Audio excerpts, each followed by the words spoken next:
أعوذ بالله من الشيطان الرجيم. بسم الله الرحمن الرحيم. السلام عليكم ورحمة الله تعالى وبركاته. الحمد لله رب العالمين، والصلاة والسلام على سيدنا محمد وعلى آله وصحبه أجمعين. اللهم علمنا ما ينفعنا وانفعنا بما علمتنا وزدنا علما وعملا متقبلا وارزقنا رزقا حلالا كثيرا واسعا يا أرحم الراحمين. اللهم إنا قد استودعنا بما علمتناه فارده إلينا عند حاجتنا إليه ولا تنسنا يا رب العالمين.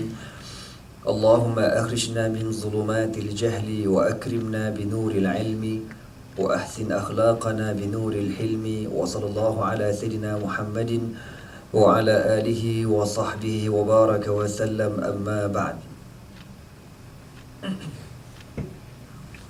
Alhamdulillah, bersyukur kita kepada Allah Subhanahu Wa Taala kerana dengan taufik dan hidayahnya dapat sama-sama kita berkumpul lagi pada petang ini. Dan Alhamdulillah kita masih lagi dipanjangkan oleh Allah Subhanahu Wa Taala umur kita untuk terus hidup di dalam bulan Ramadan, bulan yang amat-amat disayangi oleh Rasulullah sallallahu alaihi wasallam. Allah Subhanahu wa taala berfirman di dalam Al-Quran, A'udzu billahi minasyaitonir rajim. Syahrul Ramadan allazi unzila fihi al-Qur'anu hudan lin-nasi wa bayyinatin minal huda wal furqan. Allah sebut dalam Al-Quran Syahrul Ramadan. Satu-satunya bulan yang Allah sebut dalam Al-Quran ialah Ramadan. Bulan lain tak ada. Januari ke, Februari ke, Mac, April tak ada. Hatta bulan Arab pun tak ada. Zulhijjah, Zulqa'dah tak ada. Tapi Ramadan disebutkan namanya dalam Al-Quran. Ini nak menunjuk kepada kita betapa Ramadan ini bulan yang amat mulia di sisi Allah Subhanahu Wa Taala. Syahrul Ramadan allazi unzila fihi al-Qur'anu. Dalam bulan Ramadan diturunkan kepadanya Al-Quran. Tujuan apa Al-Quran diturunkan? Hudan linnas, petunjuk bagi manusia. Quran diturunkan bukan buat hantaran kahwin, bukan untuk buat frame-frame tempel kat rumah. Boleh, bukan salah, aku takkan salah benda tu. Tapi tujuan utama Al-Quran itu diturunkan hudan linnasi, memberi petunjuk manual kehidupan kepada manusia. Hatta bukan tujuan Al-Quran diturunkan untuk kita buat majlis tilawah peringkat kebangsaan tiap-tiap tahun. Lepas tu gitu aja. Ini kan tidak ada apa-apa keputusan. Adalah keputusan nombor 1, nombor 2 tu. Tapi itu bukan tujuan Al-Quran diturunkan. Allah kata hudan linnasi, petunjuk bagi manusia, wa bayyinatin, dan penjelasan, minal huda, daripada petunjuk, wal furqan, dan perbezaan antara hak dan batil. Jadi insya-Allah pada hari ini kita sama-sama cubalah memahami Al-Quran.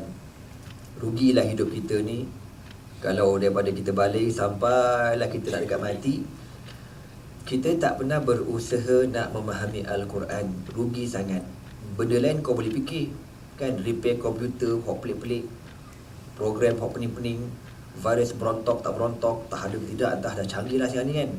Saya pun dah tak reti dah komputer ni. Main Angry Bird okey lah, kan? Maknanya benda pelik-pelik kau boleh repair, kau boleh faham, pecah kepala tak apa. Tapi Quran tak pernah usaha nak faham. Jadi rugi kita. Quran sepatut diutamakan segi kefahamannya. Dunia ni bukan tak penting, penting juga kan. Tapi kenapa yang lebih penting? Untuk menjamin masa depan yang lebih cerah. Masa depan lebih cerah ni bukan esok lusa tak, dalam kubur besok. Di dalam kubur dan di hadapan Allah Subhanahu Wa Taala di padang mahsyar. Tak keluar lagi. Oh, kat sini punya. Jadi insya-Allah kita akan berkenalan dengan sebuah surah di dalam Al-Quran yang bernama surah At-Tariq. Tak kata je kosong putih tadi. Jadi saya bacakan dahulu mukadimahnya dan eloklah kita baca sekali, tak kira nak baca kuat-kuat ke, baca pelan-pelan ke. Sebab baca Quran ini satu huruf diberi 10 pahala. Satu huruf 10 pahala. Kalau kita baca alif lam mim, ada 3 huruf. Alif lam mim, 3 huruf, maknanya dapat 30 pahala. Cuma masalahnya pahala tu tak nampak. Kalau pahala nampak, memang tak ada orang berhenti baca Quran. Alif lam mim, RM30 tu berdebam. RM30, biar betul kau. Zalika likutan pula orang kan. RM1,000, masyuk. Memang tak ada orang berhenti baca Quran. Aku pun tak datang kat sini kan? Boleh Pak Omar lagi bagus. Tapi masalahnya pahala benda tak nampak. Benda janji Allah, benda janji Rasulullah disimpan dalam akaun kita. Kita nampak besok dekat padang mahsyar, insya-Allah. A'udzubillahi minasyaitonirrajim. Bismillahirrahmanirrahim. Alang-alang ya. Jadi kita ni Nabi suruh warattilil Qur'ana tartila. Bacalah Al-Quran itu dengan tartil. Tartil tu makna bertajwid, bukan berlagu. Lagu tu tak penting bang Kak oi. Yang penting tu betul sebutannya. Ada anak ngajar Quran, tapi bukan anak tidaklah buka kelas khusus, tak ada. Tapi ada orang minta kan, tolonglah. Ada seorang budak muda ni, anak kata cuba baca Bismillahirrahmanirrahim. Apa hal kau baca ni? Cuba kau baca betul-betul. Bismillahirrahmanirrahim. Bismillahirrahmanirrahim. Berapa lama tak cuba kan? Baru 2 tahun Ustaz. 2 tahun? Baru 2 tahun. Quran ni bang tak payah 2 tahun. 2 minggu kau tak baca, mati hati kita. Ya, rosak hidup kita ni. Jadi Quran ni hari-hari kena baca. A'udzu billahi minasy syaithanir rajim. Bismillahirrahmanirrahim. Was-samaa'i wat-tariq. Wama adraka mat-tariq. An-najmus thaqib. In kullu nafsin lamma 'alayha hafiz. فلينظر الإنسان مما خلق من ماء دافق يخرج من بين الصلب والترائب إنه على رجعه لقادر يوم تبلى السرائر فما له من قوة ولا ناصر والسماء ذات الرجع والأرض ذات الصدع إنه لقول فصل وما هو بالهزل إنهم يكيدون كيدا وأكيد كيدا فمهل الكافرين أمهلهم رويدا. Sadaqallahul azim. Itu kalau kita nak berhenti macam tadi kan, innahu laqaulun fasl, ada bunyi lam sikit. Innahu laqaulun fasl. Jangan kata innahu laqaulun fasl wa ma huwa bil hazl. Kayak gitu. Wa ma huwa bil hazl. Kan? Okeylah. Surah ini diturunkan di Makkah Al-Mukarramah dan diberi nama dengan At-Tariq. At-Tariq maknanya yang mengetuk. Itu makna At-Tariq. Allah Subhanahu wa taala berfirman di dalam Al-Quran,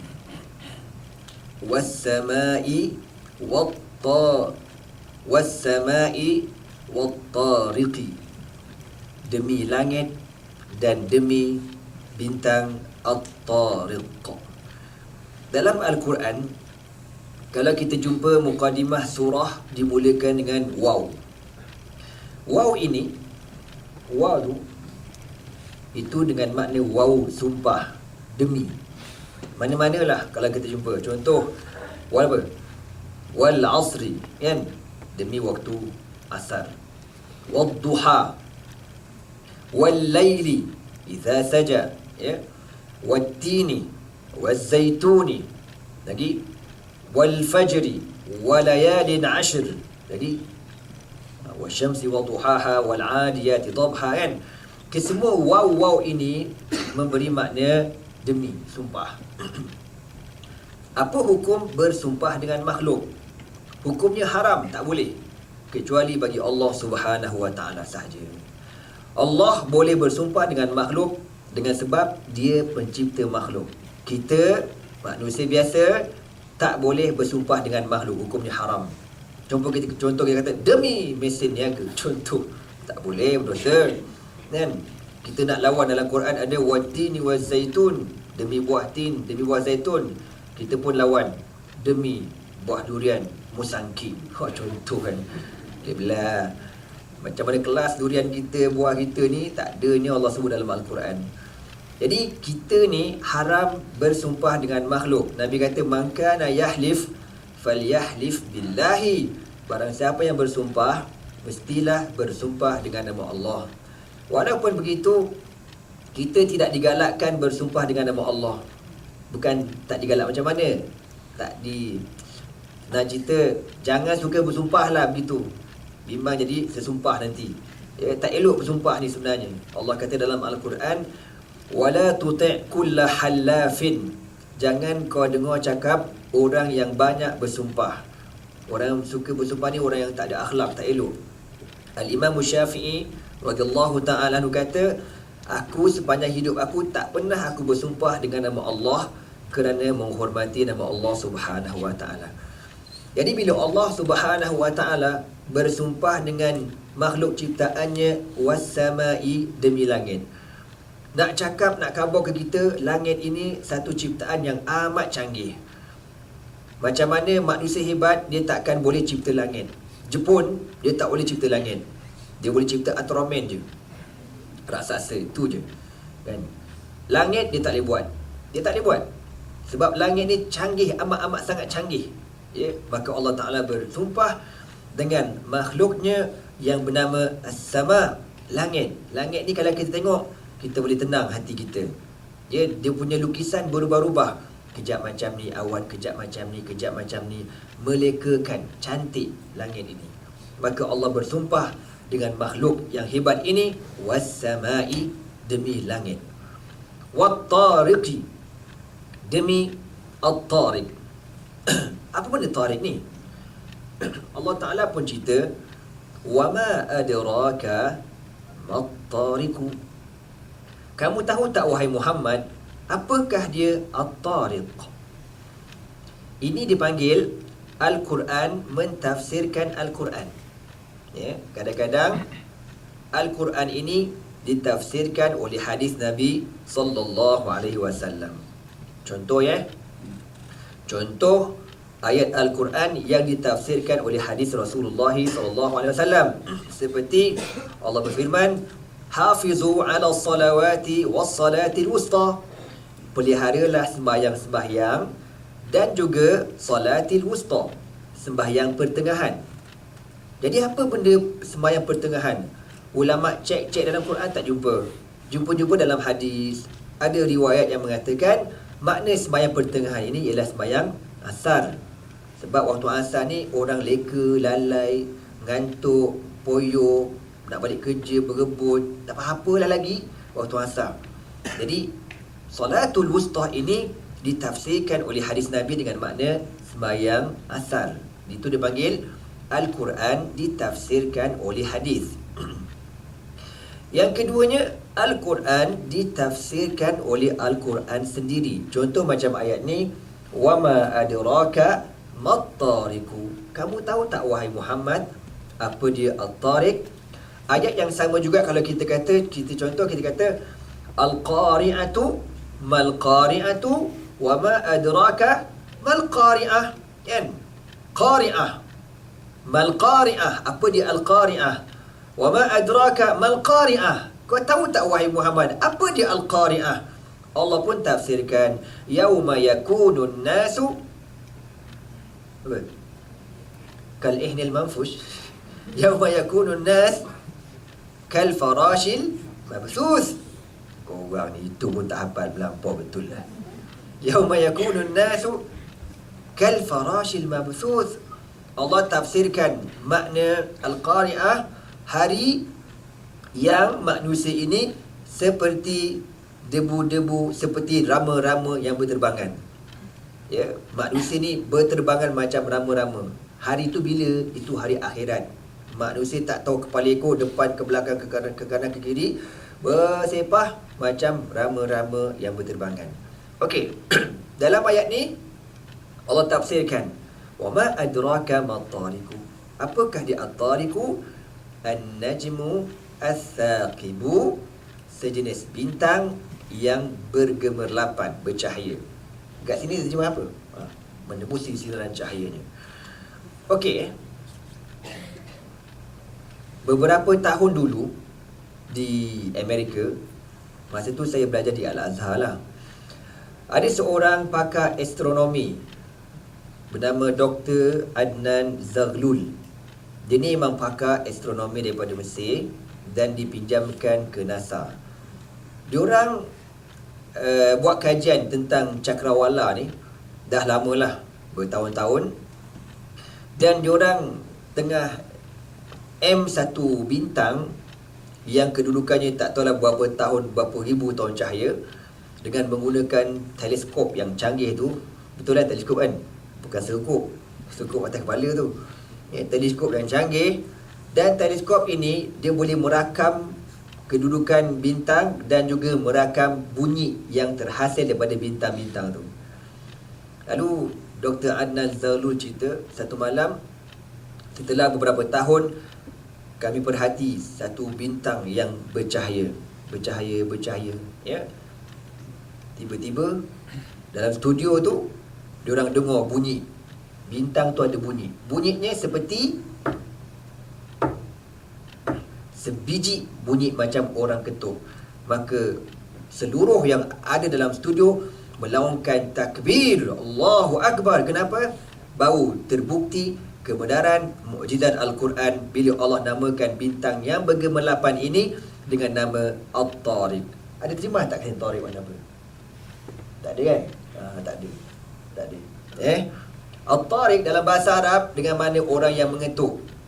Kalau orang kat luar kan, kita kadang dia ketuk. Kita kata mani tariqu, siapa yang ketuk tu? At-Tariq dia kata. Yang mengetuk. Nama dia Tariq. Kata apa kan kau? Macam member aku dah. Kan? Nama dia apa? Nama dia Adri. Tadri. Tadri ni maknanya kau tahu. Kan? Nama dia Tadri. Orang Terengganu. Dia pergi dekat immigration Syria. Kan? Jadi pegawai tanya, Swiss Mark, nama kau siapa? Tadri. So, nama kau apa? Kau tahu. Nama kau apa? Tadri, kata. Kau tahu. Bergaduh kat situ kan. Kita pun kalau nak bawa nama anak, biar tanya ustaz lah. Menyusahkan besok kan. Satu lagi ada seorang ustaz tu nama dia Afwan. Afwan ni, excuse me. Itu mana dia. Kau bayang, pening kepala. Kan? Jadi, kalau bahasa Arab kan, excuse me, Afwan. Dia tanya, Swiss Mark, nama kau siapa? Afwan. Excuse me. Swiss Mark, nama kau apa? Afwan. Excuse me. Penggal mamak dia ke belasah aku kejap lagi. Dan nama dia memang Afwan sungguh. Jadi payah juga sebenarnya pun nama ni. Okey lah, tapi jangan buat pelik-pelik lah. Buat mudah-mudah aja kan. Upin dan Ipin, kembang. Senang cerita. Boy, terbaik. Okey juga. Jadi At-Tariqu ini maknanya orang yang mengetuk dan ada bunyi. Jadi dengan takdir Allah Subhanahu Wa Taala, pada malam mereka merakamkan kejadian ataupun gerakan bintang tersebut yang bertahun-tahun. Pada malam tu diorang dengar satu studio bunyi yang amat kuat, bunyi orang mengetuk. Jadi inilah terbuktinya mukjizat Al-Quran yang Allah sebut dalam surah As-Saffat. Apa Allah kata? Sanurihim ayatina fil afaqi wa fi anfusihim. Kami akan tunjukkan kepada mereka, wahai Muhammad, tanda-tanda kebesaran ayat-ayat kami di langit. Allah kata apa? Sanurihim. Kalau kita belajar bahasa Arab, Sin, sanurihim, akan kami tunjukkan. Maknanya kehebatan sains Al-Quran ini bukan boleh dilihat oleh orang yang hidup zaman Nabi.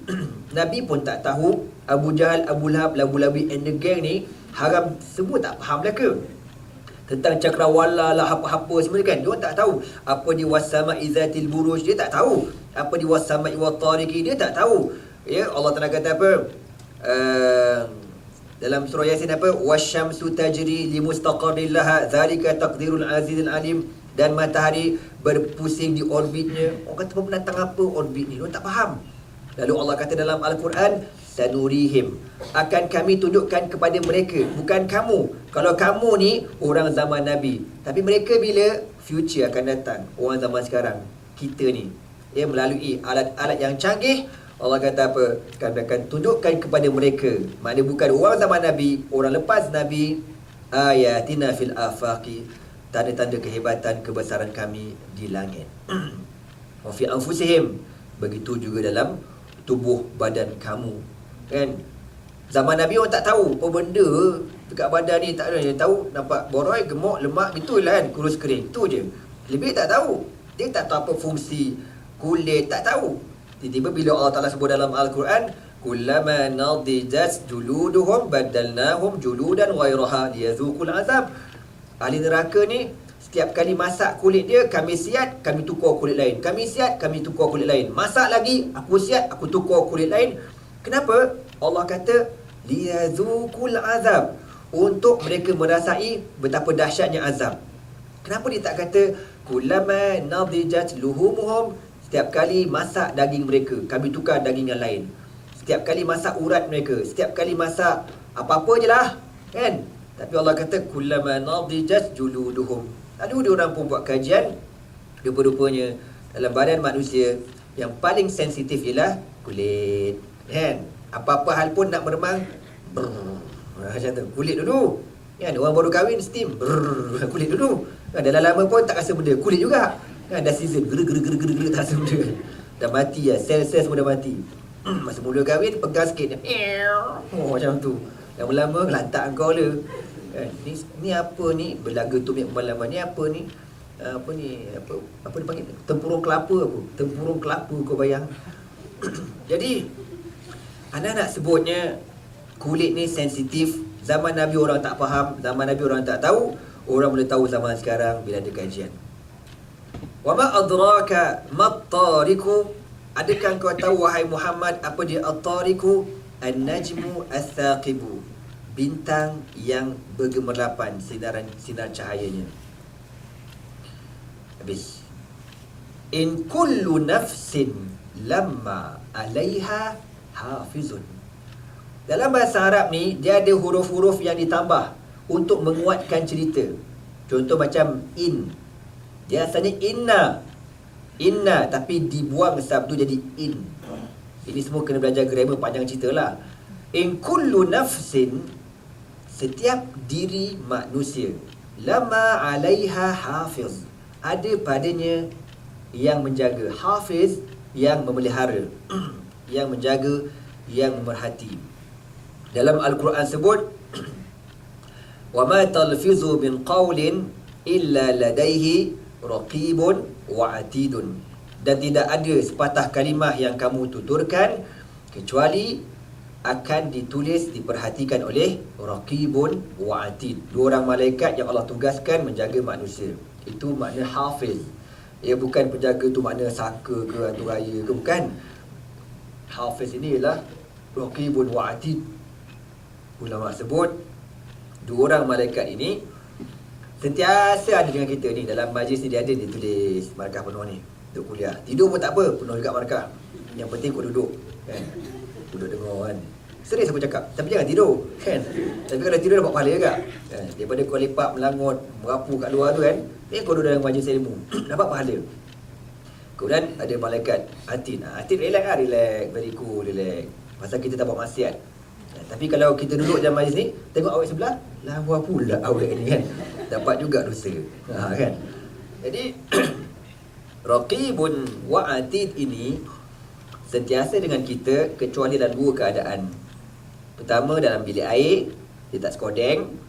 Kedua, ketika bersama, kita bersama dengan isteri kita, dengan suami kita, dia akan lari, dia malu. Itu sifat malaikat. In kullu nafsin lamma 'alaiha hafizun. Setiap diri manusia ini ada penjaganya. Falyanzuril insanu mimma khuliqa. Maka lihatlah wahai manusia, daripada apa asal kejadian kau. Diturunkan ayat pendek ni, falyanzuril insanu mimma khuliq. Lihatlah manusia apa asal kejadian kau. Apabila ada seorang kafir di zaman Nabi SAW, nama apa saya lupa, bila dia dengar Nabi cerita pasal neraka ni ada 19 malaikat yang jaga. Alaiha 19. Ada 19 malaikat jaga. Tiba-tiba si kafir ni kata apa tau? Ingatkan ramai sangat, 19 orang je. Dia kata 10 orang tu biar aku lawan, lagi 9 korang lawan ramai-ramai. Oh, dia kata macam tu. Maka Allah kata, korang hajar mangkuk ayun ni.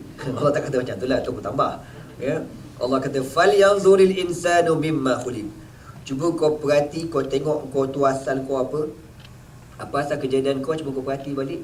Yang kau action sangat apa asal? Yang ada beza antara sesama manusia ni apa hal? Apa asal kau beza-bezakan orang, kenapa? Falyanzuril insanu mimma khuliq. Apa asal kejadian kita? Khuliqa min ma'in dafiqin. Diciptakan manusia ini daripada air yang dafiq, yang memancut. Minta maaf ya, sabar. Puasa Maghrib lambat lagi. Tapi ini nak kabarnya ya, yang Quran sebut.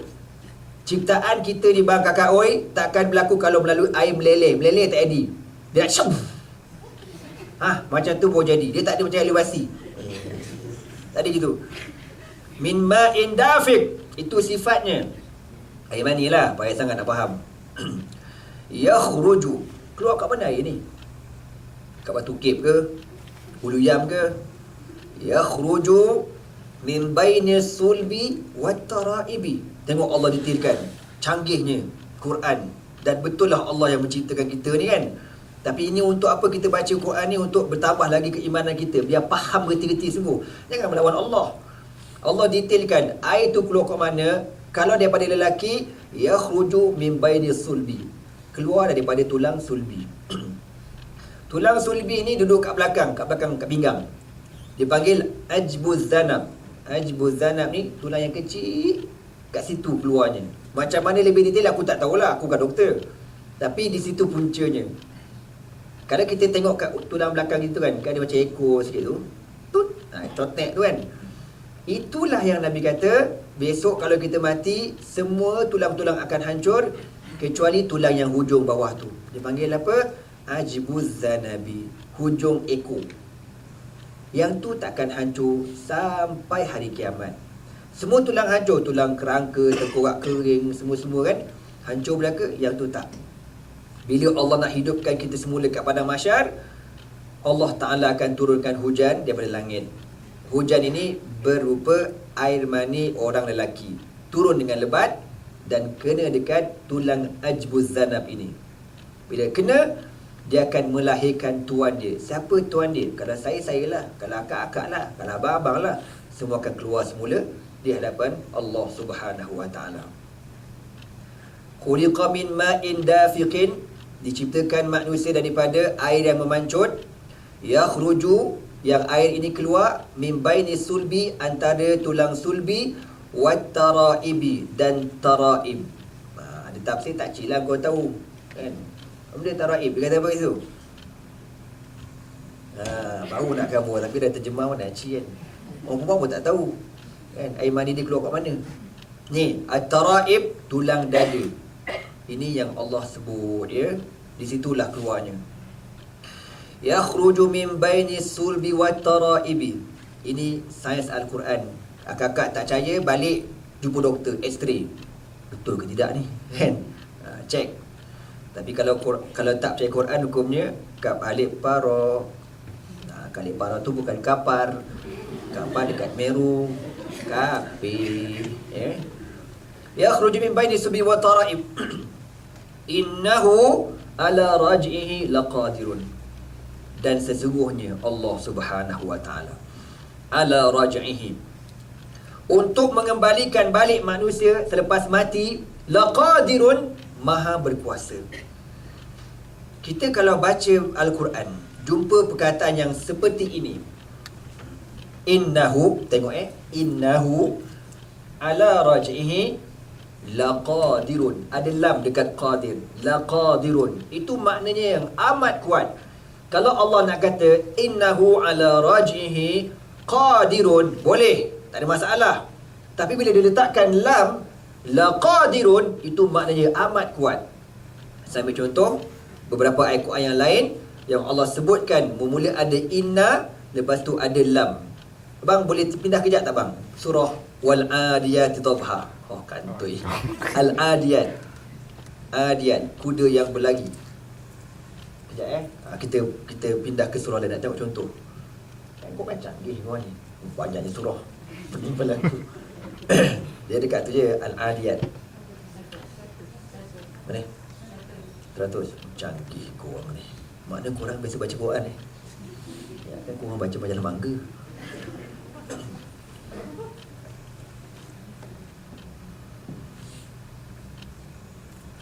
Okey. Bawah. Okey. Tengok Innal insana li rabbih lakanudun. Asalnya tak payah lam pun tak apa. Innal insana li rabbih kanudun. Okey dah. Tapi bila letak lam, itu maknanya kuat sangat-sangat. Sesungguhnya manusia terhadap Tuhannya lakanudun, amat tidak mensyukuru nikmat, melawan degil di perangai manusia. Tadi ayat dia apa ayat tadi? Innal insana innahu ala raj'ihi laqadirun. Semuanya Allah Ta'ala untuk mengembalikan semula manusia maha berkuasa. Tengok lagi. Wa innahu ala zalika la syahidun. Letak lagi lepas inna ada lam pula. La syahidun. Dia panggil dalam grammar lah. Dia panggil inna, isim inna dengan khabar inna. Khabar inna ni kalau ada lam maknanya amat kuat. Wa innahu li hubbil khairi la syadidun. Ini pun maknanya amat kuat. Jadi ini contoh-contoh dalam Al-Quran. Saya tak nak detailkan lah. Kalau detailkan takut korang bunuh diri pula. Ya, simple present tense. Okey bang, balik semula surah tadi bang. Thank you. Okey, At-Tariq. Jadi kurang-kurang kita fahamlah juga Quran ni daripada menganga, tak faham, rugi kat oi. Bang rugi. Bila kita baca ni kita tahu janji Allah tu betul. Innahu ala raj'ihi laqadirun. Sesungguhnya Allah Subhanahu wa taala untuk mengembalikan manusia maha berkuasa. Yauma tublaz sarair. Pada hari yang dibongkarkan segala rahsia-rahsia. Sekarang kita semua ada rahsia belaka, tak ada orang tahu kecuali Allah Subhanahu wa taala. Saya duduk depan, saya ngajar, kan? Tak ada orang tahu aku ikhlas ke tak ikhlas. Tak ada orang tahu, Allah je tahu. Harap-harap ikhlas lah insya-Allah. Amin. Tolonglah amin. Amin pun kena put. Free lah, bukan kena bayar. Kan? Abang kakak duduk dalam majlis ni pun tak ada orang tahu ikhlas ke tidak. Tak terpaksa. Nampak aku lagi nak baca amal. Tak tahu, aku tak tahu, kau pun tak tahu. Tapi besok kat padang mahsyar semuanya tahu belaka. Yauma tublas sarairu, pada hari yang akan dipecahkan segala rahsia. Kita terjemah kat sini apa dia? Didedahkan segala yang terpendam dalam hati. As-sarair dia daripada perkataan sariratun, rahsia. Ya. Daripada perkataan sariratun, rahsia ni keluarnya perkataan sarir. Dalam bahasa Arab mana apa sarir? Katil. Katil ni dalam bahasa Arab dipanggil rahsia. Kenapa? Tahulah. Tempat simpan rahsia kat katil lah. Segala-galanya, bawah bantal, celah bantal, bawah tilam, dalam tilam, usung tilam, semua tu. Jadi daripada perkataan rahsia ini diguna pakai kepada perkataan katil. Ini dalam bahasa Arab lah, sarir, katil ataupun tilam. Yauma tublas sarairu. Okey. Kalau kita tengok dekat surah Al-Adiyat tadi, tak apa. Tak payah pindah lah. Allah kata, afala yanzuru afala yanzuru ila al-ibili kaifa khuliqat, kan?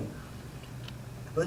Wal adiyati dhabha la kanur wa innahu ala dhalika la shahid wa innahu li hubbil khair la shahid afala ya'lamu idza bu'thira ma fil quburi afala ya'lamu idza bu'thira ma fil qubur. Jangan kau baca afala ya'lamu idza zulzilatil ardu zilzalaha wa sa'ah, kan?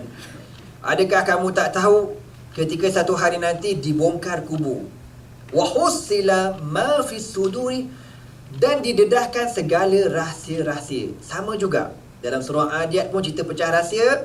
Dalam surah At-Tariq pun Allah akan kata aku pecahkan segala rahsia. Sebab itu kan dekat padang mahsyar besok Nabi sebut ada 3 orang yang masuk neraka lebih awal sebelum orang lain masuk neraka. Siapa 3 orang ni?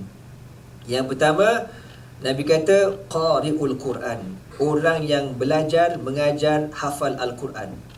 Apa sahaja pula Ustaz? Ustaz tidak faham apa dengar cerita ni.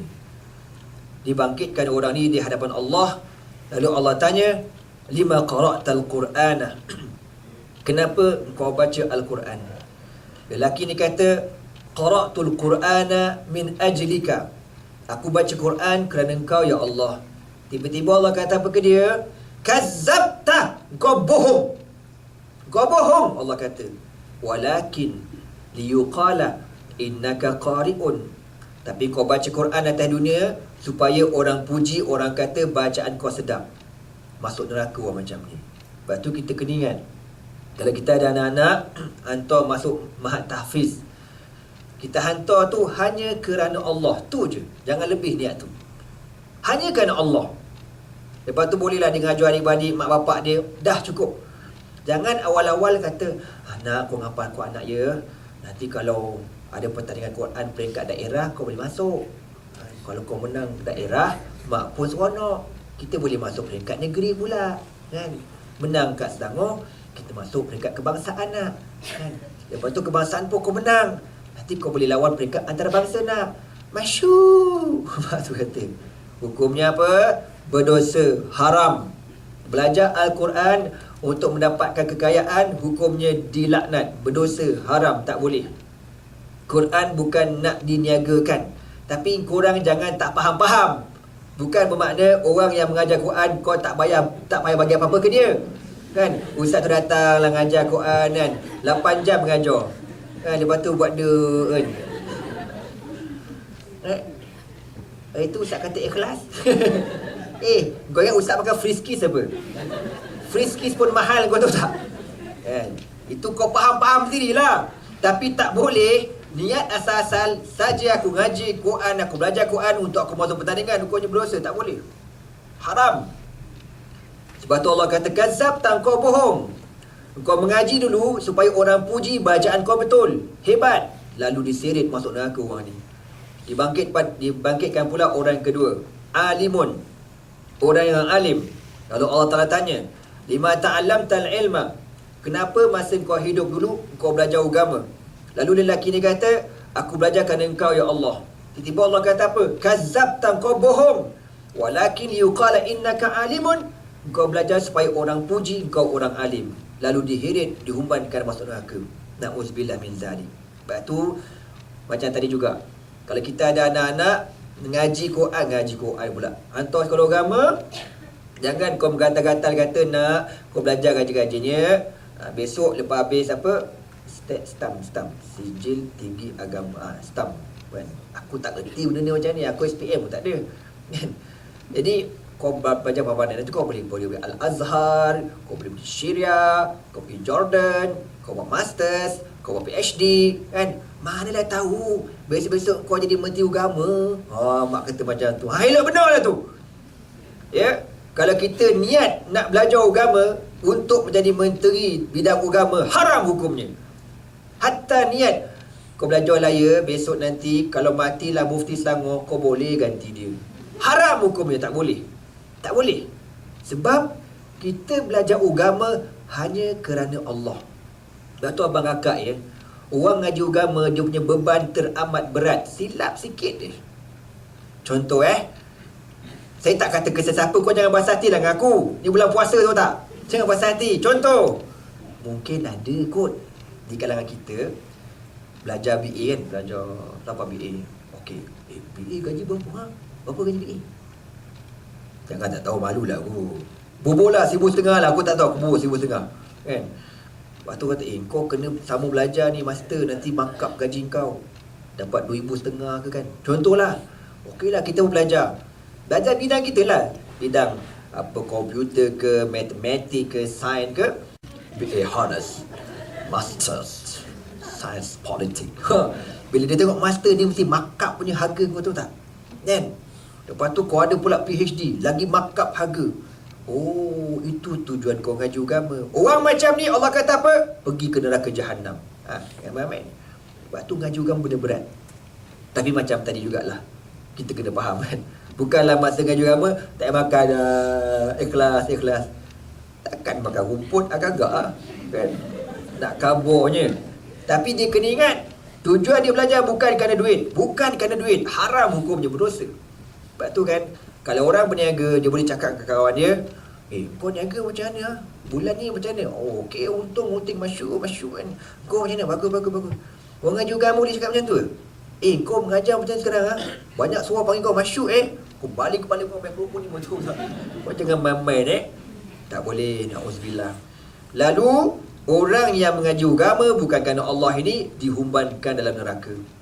Kemudian yang ketiga, seorang yang korporat, dia jutawan, berderma kerja dia. Lalu Allah tanya, kenapa engkau berderma? Dia kata, aku derma kerana engkau ya Allah. Allah kata, berkazabta, kau pembohong, walakin liyuqala innaka jawadun. Tapi kau menderma semata-mata orang puji kau banyak duit, kau pemurah, kau baik hati. Lalu tiga-tiga orang ni awal-awal dihumbankan dalam neraka. Itu yang bahayanya bila Allah kata yauma tublas sarairu, pada hari yang dibongkar segala rahsia-rahsia kita. Harap-harap kita semua ikhlas bagi insya-Allah. Amin. Nak amin pun tak confident kau tengok tu. Yauma tublas sarairu fama lahu min quwwatin wala nasir. Besok bila kau berhadapan dengan Allah, tidak ada pembantu. Fama lahu min quwwatin, tidak ada kekuatan yang boleh tolong kau, wala nasir, dan orang yang membantu kau tak ada. Bila kau ada berhadapan dengan Allah, tak ada siapa boleh tolong. Masa atas dunia boleh lagi terdesak, call member. Susah aku macam mana kau datang, kejap lagi aku datang. Berapa line kau nak? 3-4 line? Contoh kan, member pun datang support. Ada kes sangkut kat mahkamah, sembang dengan lawyer, macam mana kes ni? Dia kata boleh ni, settle, tapi kena bayar lebih sikit lah. Tak ada hal punya, duit banyak bayar, settle kes kan. Contoh, atas dunia kau ada kuwah, kau ada kekuatan, duit, kau ada nasir, kau ada pembantu, kau ada lawyer, kau ada jurucakap. Tapi dekat besok di hadapan Allah, fama lahu min quwwatin wala nasir, tak ada kekuatan, tidak ada pembantu, tak ada apa. Tiba-tiba Allah berhenti, Allah bersumpah balik dengan makhluknya. Was-sama'i zatir raj'i, demi langit yang mempunyai ar-raj'i. Apa makna ar-raj'u? Ar-raj'u daripada perkataan rujuk. Zahaba pergi, raja'a balik, pergi balik. Ar-raj'i maknanya pergi balik, turun naik. Itu makna ar-raj'i. Apa benda cerita ni? Was-sama'i zatir raj'i, demi langit yang mempunyai turun naik. Apa dia? Hujan lah kan? Kenapa Allah panggil hujan ini ar-raj'i, turun naik? Kita pun tak tahu. Bila kita belajar dulu kan, masa aku sekolah darjah 2, aku sekolah tak tinggi bang, sampai darjah 2 je. Ingat masa belajar sains tu kan, bagaimanakah hujan terjadi? Kan? Jadi dia pun cerita, awan bawa hujan, lepas tu turunlah hujan, lepas tu dia pun melalui proses penguapan, lebih kurang macam tu lah kan. Dia sedut balik, naik balik, lepas tu turun balik, lepas tu sedut balik ke atas. Begitulah rutin awan ini, kecuali awan nano seorang kan. Awan tu macam tu dah rupanya, turun naik. Tengok Allah punya hebat. Dia kata apa? Demi langit yang mempunyai turun naik. Tengok, hujan turun ada, naik ada. Yang tak turun-turun apa? Harga barang. Itu je tak turun-turun. Masalah kita sebenarnya. Was-sama'i dzatir raj'i. Kau faham tak aku ni? Macam tak pernah faham juga nak makan. Was-sama'i dzatir raj'i wal ardi dzatis sad'i, dan demi bumi yang mempunyai rekahan-rekahan untuk menghasilkan pokok-pokok, tumbuh-tumbuhan dan sebagainya. Setelah Allah Ta'ala bersumpah dengan dua makhluk yang besar dan hebat, langit dan bumi, was-sama'i dzatir raj'i wal ardi dzatis sad'i, berhenti, Allah sambung balik, innahu laqaulun fasl. Sesungguhnya Al-Quran merupakan perkataan fasl. Ini dia kata apa kat situ? Pemutus. Ya, benda yang serius, yang kalau aku kata jadi, jadi, berlaku, mati, ada syurga, ada neraka, ada hisab, berlaku benda macam ni. Fasl, benda betul. Halal, haram, clear. Wa ma huwa bil hazl. Ini bukan benda gurau-gurauan. Allah kata, aku bukan nak marah korang, tak. Aku cakap sajalah, tak nak bagi kau tidur kan. Wa ma huwa bil hazl. Ini bukan benda gurau-gurauan. Quran bukan benda boleh kau buat gurau-gurau. Kau boleh buat main, kau boleh nak percaya tak nak percaya. Tak boleh. Wa ma huwa bil hazl. Dulu ada orang kata, dalam Quran pun ada budu juga, dia kata. Ada budu. Iyyaka na'budu, dia kata gitu. Sebab kau betul. Kan? Buat main. Jangan main. Kadang-kadang kita anggap benda tu tak berdosa tau. Tetapi di sisi Allah dosa besar. Wa ma huwa bil hazl. Dia bukan gurauan. Allah kata, innahum, sesungguhnya orang kafir, yakiduna kaidan, mereka merancang dengan rancangan yang jahat. Dalam bahasa Arab, al-kaidu maknanya konspirasi, rancangan jahat. Ya, kaidun, orang yang merancang dengan rancangan yang jahat. Orang kafir zaman Nabi merancang, innahum yakiduna kaidan. Ini ayat ini diturunkan sebelum Nabi berpindah ke Madinah. Ketika Nabi di Mekah, Nabi di ragging, Nabi di, apa orang kata, dibuat macam-macam lah. Didera, dihina, ditangkap dan sebagainya. Wa akidu kaidah. Allah kata, tetapi aku juga merancang. Kau jangan ingat kau seorang merancang, aku juga merancang. Dan kalau kita lihat apa yang berlaku di Syria pada hari ini, perancangan Allah Subhanahu Wa Taala. Sikitlah, ya, nanti banyak lain kali saya akan cerita isu Syria. Setelah setahun 6 bulan hampir kebangkitan rakyat, sekarang Bashar al-Assad tersepit dekat bandar Damsyik. Sebelum ni kerja dia bunuh orang aja, bunuh sembelih. Sekarang tengok bagaimana dalam keadaan dia tak sedar, dia duk attack bandar-bandar kat luar Damsyik. Tiba-tiba mujahidin dah kepung bandar Damsyik. Kerja siapa ni? Kerja Allah Subhanahu Wa Taala. Innahum yakiduna kaidan. Mereka merancang, tetapi mereka lupa Allah juga merancang. Ya. Allah kata apa? Famahhilil kafirina. Maka wahai Muhammad, mahil ini makna bagi masa. Ya, lewatkan, biar. Bagi can, bagi muka. Famahhilil kafirin amhilhum ruwaida. Aku lewatkan mereka ruwaida, sikit demi sedikit. Sampai masa aku ambil tindakan, aku takkan lepas. Tak apa. Orang kata bagi mu. Kan, kalau budak-budak dulu, hujan turun, mak nak main hujan, kau jangan ngada-ngada. Alamak, sekali je mak. Aku kata janganlah. Alah, entaklah. Kita katakan, kita pergi main. Abang kata, main. Kau balik nanti, aku sesah buntut kau. Kan, itu mana ruwaida. Main. Bukan mana mak suruh main. Ye, mak suruh main. Ye. Otak kau. Kau balik, kau siap. Kau smackdown. Kau tengok. Jadi, itu nak kabarnya Allah Ta'ala cakap kepada Nabi, supaya Nabi bersabar. 13 tahun kau didera di Mekah, wahai Muhammad. Famahilhum amhilhum ruwaidan. Biarkan. Sabar 13 tahun. Nabi pindah ke Madinah, berlakunya peperangan Badar, Allah berikan kemenangan kepada Nabi SAW dan dihancurkan segala tentera-tentera kufar. Jadi begitulah lebih kurang, ya, secara ringkas, dan insya-Allah mudah dipaham. Tak payah pening-pening sangat. Kurang-kurang kita dapat faham satu surah daripada surah-surah yang pendek pada Al-Quran, surah At-Tariq. Ada apa-apa nak tanya? Kalau ada soalan, silakan.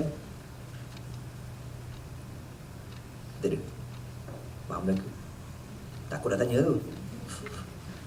Okey tak apalah, next lain kali kalau ada nak tanya, standby awal-awal soalan, letak kat sini ke, supaya kita boleh jimatkan masa. Semoga Allah Subhanahu Wa Taala ampunkan dosa dan dosa kita semua, dan Allah terima belaka amalan ibadat puasa kita. Dan doalah akak-akak, abang-abang, doalah banyak supaya Allah Taala menyegerakan kemenangan umat Islam di Syria dan menyegerakan kejatuhan Bashar al-Assad, pemerintah yang paling zalim atas dunia pada hari ini. Wallahu a'lam. Aku liqauli hadza wa astaghfirullah li wa lakum. Wassalamu alaikum warahmatullahi taala wabarakatuh. Subhanakallah wa bihamdika asyhadu an la ilaha illa anta astaghfiruka wa atubu ilaihi. Bismillahirrahmanirrahim. Wal 'asr innal insana lafi khusrin illa alladhina amanu wa 'amilus solihat wa tawasaw bil haqqi wa tawasaw bis sabr. Allahumma innaka 'afuwun tuhibbul 'afwa fa'fu 'anna ya karim. Wallahu subhanahu wa ta'ala a'lam bis-shawab.